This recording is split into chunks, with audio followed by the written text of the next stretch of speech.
The man's term is officially over. President Trump is a thing of the past. And quite a memorable 4 years, let me tell ya. The memes, jokes, videos, photoshopped pictures, which some believed were real and others knew were fake. It was all incredible. And I will say, to create a list of just 10 funny moments surrounding this guy's presidency, well, it was tough. There's a lot to choose from. Today on InformOverload, we're counting down the top 10 funniest moments from Donald Trump's presidency. Smash that like button and let me know in the comments down below which moment you guys thought was funniest over the years. For now, let's get into it. Starting us off at number 10, we got the Four Seasons press conference. One of the more recent of all the moments on our list. This happened on November 7th, 2020, just a few days after the US election. As we know, Trump and the majority of his campaign were arguing the results, claiming they won and it was rigged in favor of Joe Biden. Specifically in Philadelphia, a heavily Democratic city, go Philly, Joe Biden would take a lead over Trump due to mail-in ballots, which of course helped him win the entire state of Pennsylvania. In response, the Trump administration, including Trump himself and his lawyer, Rudy Giuliani, held a press conference at the Four Seasons Total Landscaping parking lot in front of their garage in Philadelphia. So it seems what happened here was someone on Trump's team made a mistake in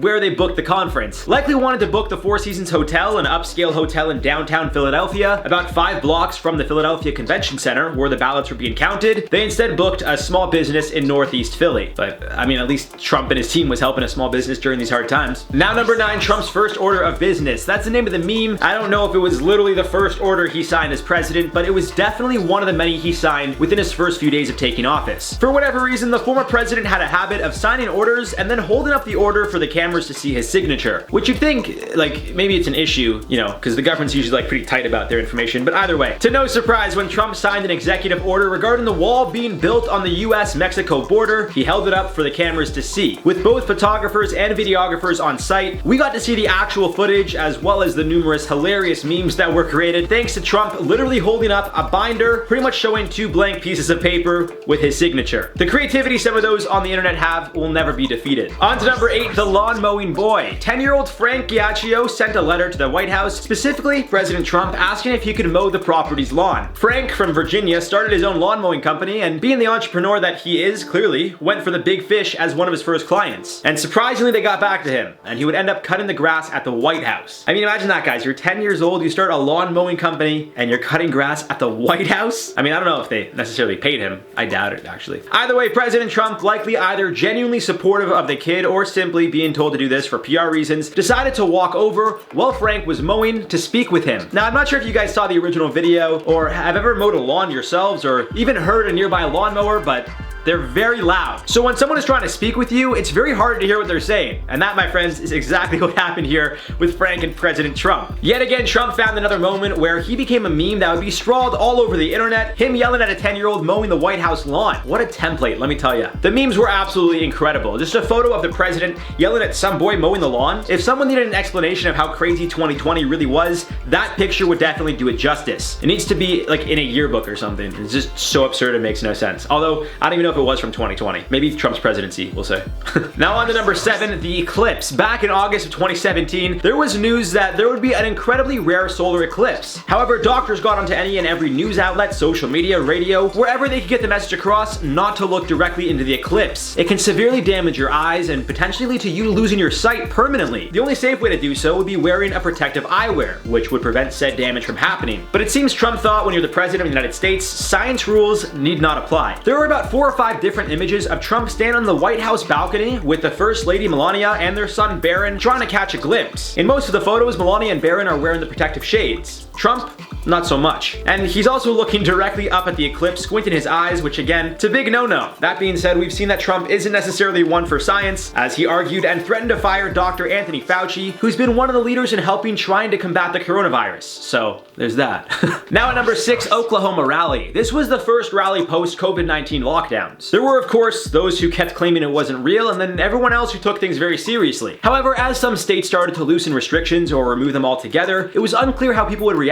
That takes us to Tulsa, Oklahoma, where Trump would hold his first presidential rally since COVID rocked the country, eyeing a re-election. It was originally planned for June 19th, which was an issue in itself due to the history of the day, as well as the location. After significant pushback, the administration moved the rally to June 20th. A viral TikTok trend saw people apparently signing up to attend the rally with no intention of actually going. The point of this was simply to set Trump up for failure. Reports claim that there was going to be a massive turnout to this rally, and Trump would need a separate stage for him and Pence to see all the people outside as well. When all was said and done, done, about 6,200 people showed up to the arena, which could hold about 1,900. The outdoor stage was immediately taken down, and some claim TikTok was responsible. However, many cited the fact that Oklahoma was having a spike in cases days prior, and there were warnings from health officials not to attend. That, and the Trump admin also made sure everyone attending signed a waiver saying if they got COVID, they couldn't use that to sue the Trump administration.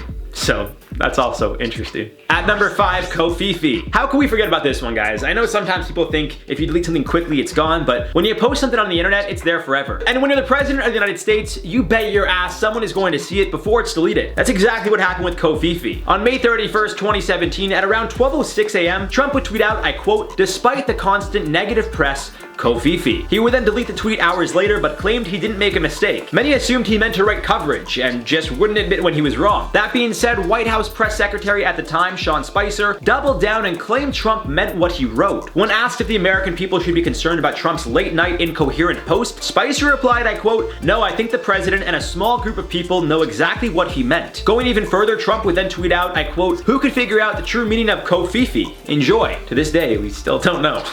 Number 4, drinking water. Trump was known for bullying anyone and everyone who got in his way of becoming the president. He would make fun of them any way he could. Physically, questioning their health, mental capacity, you name it, he did it. So when there was an opportunity to get him back, well, it seems the internet did. Cue drinking the water with 2 hands. It seems while speaking at the West Point commencement, Trump had to use his left hand to help push a glass of water, being held by his right hand, to his lips. I'm gonna act it out. Pretty much, he had the water in the right hand and he went like this. I guess because he couldn't, you know.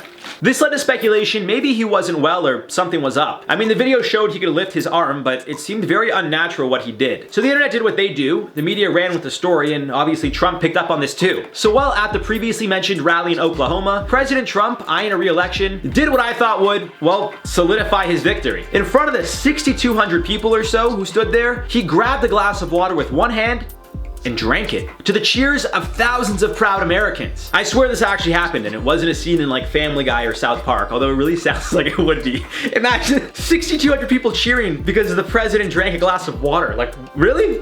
At number 3, a steelworker's late father. When I tell you this has to be one of the most awkward moments in a president's history, folks, I died a little inside, but it is so funny. While making an announcement regarding steel and aluminum tariffs he'd be imposing, Trump had Scott Sarich, president of Local 2077, a steelworkers union in West Milford, Pennsylvania, join him. And Scott spoke thanking Trump and explaining the pain he saw in his father's eyes, who lost his job back in 1980 due to imports. I quote Scott saying, "What this does to a man with 6 kids is devastating. I never want to see it happen again." Trump then took the stand and said, I quote, "Your father Herman is looking down. He's very proud of you right now." To which Scott quickly told him, oh, he's still alive. Those around, including Vice President Mike Pence, couldn't help but laugh, to which Trump also laughing said that he's even more proud. You gotta see it to feel how awkward the whole situation was, but Trump pretty much just said, "Your father, who's dead, would be proud," and the guy in front of national media said, "My father's not dead," and then Trump was like, well, then he's even more proud. And it was Number 2, Twitter ban. The most recent on our list. While he was still president, Trump would be banned from Twitter. In the final weeks leading up to the election, Snapchat, Facebook, of course, Instagram, and Twitter all banned Trump from posting anything following the claims that he encouraged the storming of the Capitol on January 6th. As of now, it seems he's going to be off Twitter for good, as they've been the first and hardest on the former president. That being said, it seems Twitter was really the only platform he used, and often used it to spread negative rhetoric or false claims, specifically election related. It's unclear if the other social media platforms will unban him, but I doubt the 70-something-year-old Trump cares much about being allowed back on Snapchat. Still, him getting banned from Twitter was not only funny, but really did signify the end of his run. Like, it was quite symbolic, guys. It was like, this is the end. Now, in at number 1, Trump's YMCA dance. To close out a handful of his rallies, for whatever reason, Trump would play YMCA. Even though the Village people had asked him to stop numerous times, to no surprise, he played it anyway. In fact, he even played it as one of his final songs while leaving the White House on his very last day in office. However, that's not what made headlines back in October. It was the guy's dance moves, or I guess lack thereof.